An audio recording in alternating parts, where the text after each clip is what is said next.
Welcome to it, guys. Quick video of some modifications I did on my 351M before installing my Holley sniper. Enjoy. Alrighty, this is some steps you can take to make your 351M a little less gutless. So we've installed the zero up or straight up timing gear set. So this one was adjustable for top dead center, advance, and retarded. I put this to top dead center because 90% sure it's just a stock cam in this engine. It's freshly rebuilt engine. It's pretty low miles, so we're gonna run with it for now. And then we got new gasket kit to go in. Put the timing cover back on. Which we painted up to make it look a little better, anywho. And we'll touch back with you when the cover's on. Also, just to mention, that ring there mounted to the front of that gear on the cam, that is for your mechanical pump, fuel pump. I removed it because I'm going to EFI. Alright guys, a little trick on this timing cover if you're like me and don't want to drop the oil pan. Get some light for you. See these corners here? Trim them down about 2 or 3 cunt hairs, because that's what stops you from putting this in place. So once you get that, a second here.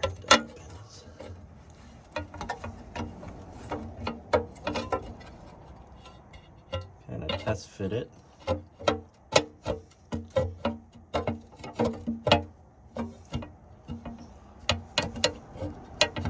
It smoothly goes in there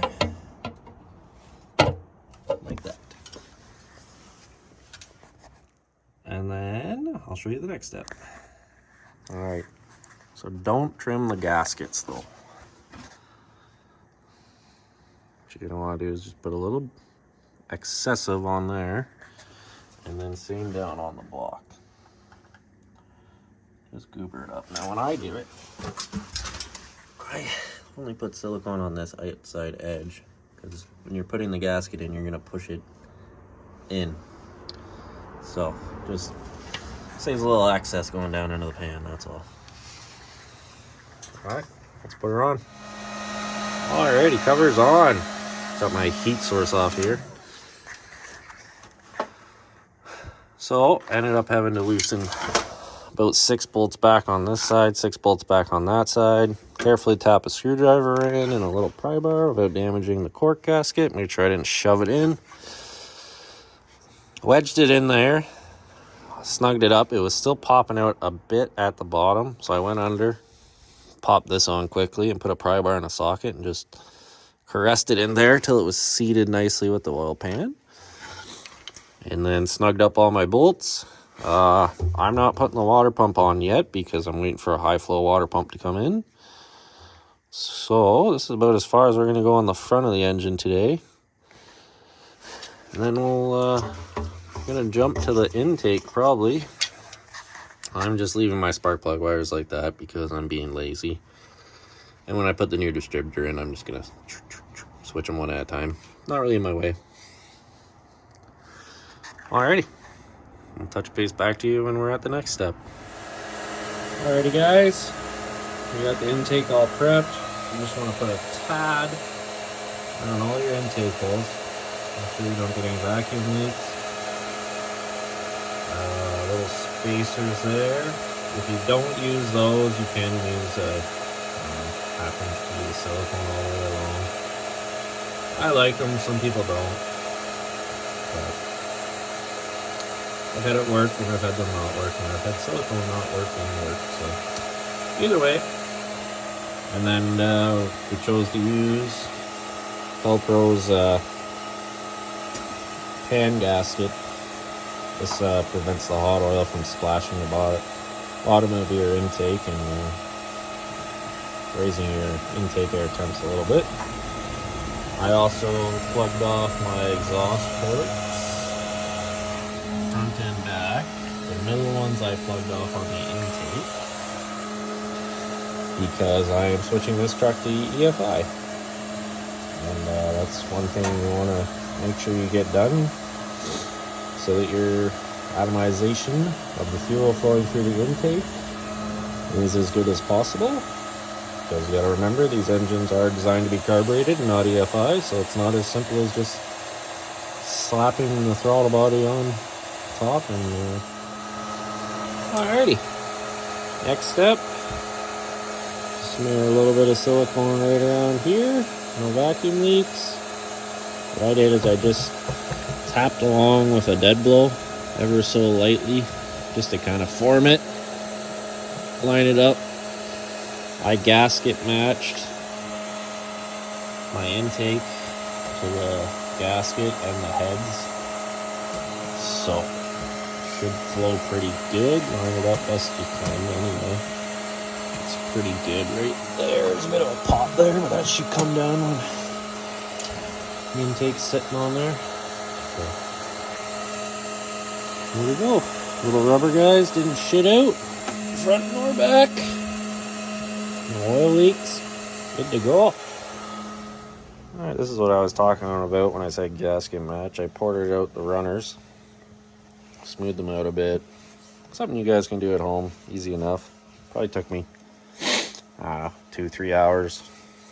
I did it with a drill. Now you could use a die grinder, it'd be a little quicker. And then I got these plugged off on both sides, right there and there. I actually just used tin foil.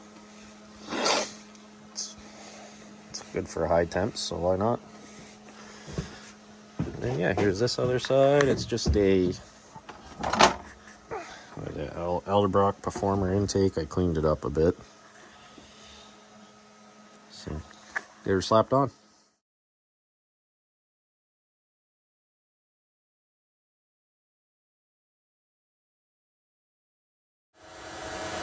Alrighty, look at that. Looking like an engine again. So, there's the intake on. When I tighten them, I start in the middle, jump back, work my way out, work the other way, snug them all up. 20 foot-pounds on this particular engine. And just work your way from the inside out. Alrighty guys, so that ends this first stage of the video for my few mods that are very helpful to making these engines run a little better. If you are staying carbureted and you're in cold weather, I would leave your exhaust ports that are feeding the intake probably unplugged. I'm switching to EFI, so it doesn't matter anymore. And other than that, the timing, great upgrade. These things are retarded from the factory. I'm sure most of you know that by now if you're messing around with them. And the port matching obviously is going to help your flow a lot better. Other than that, we'll see you on part 2 for probably going to be installing the Holley Sniper. I got the distributor, the Sniper 2 EFI system to install, high flow water pump, and we'll tidy it up all, and we'll give you a nice install video on all that. Thanks for watching.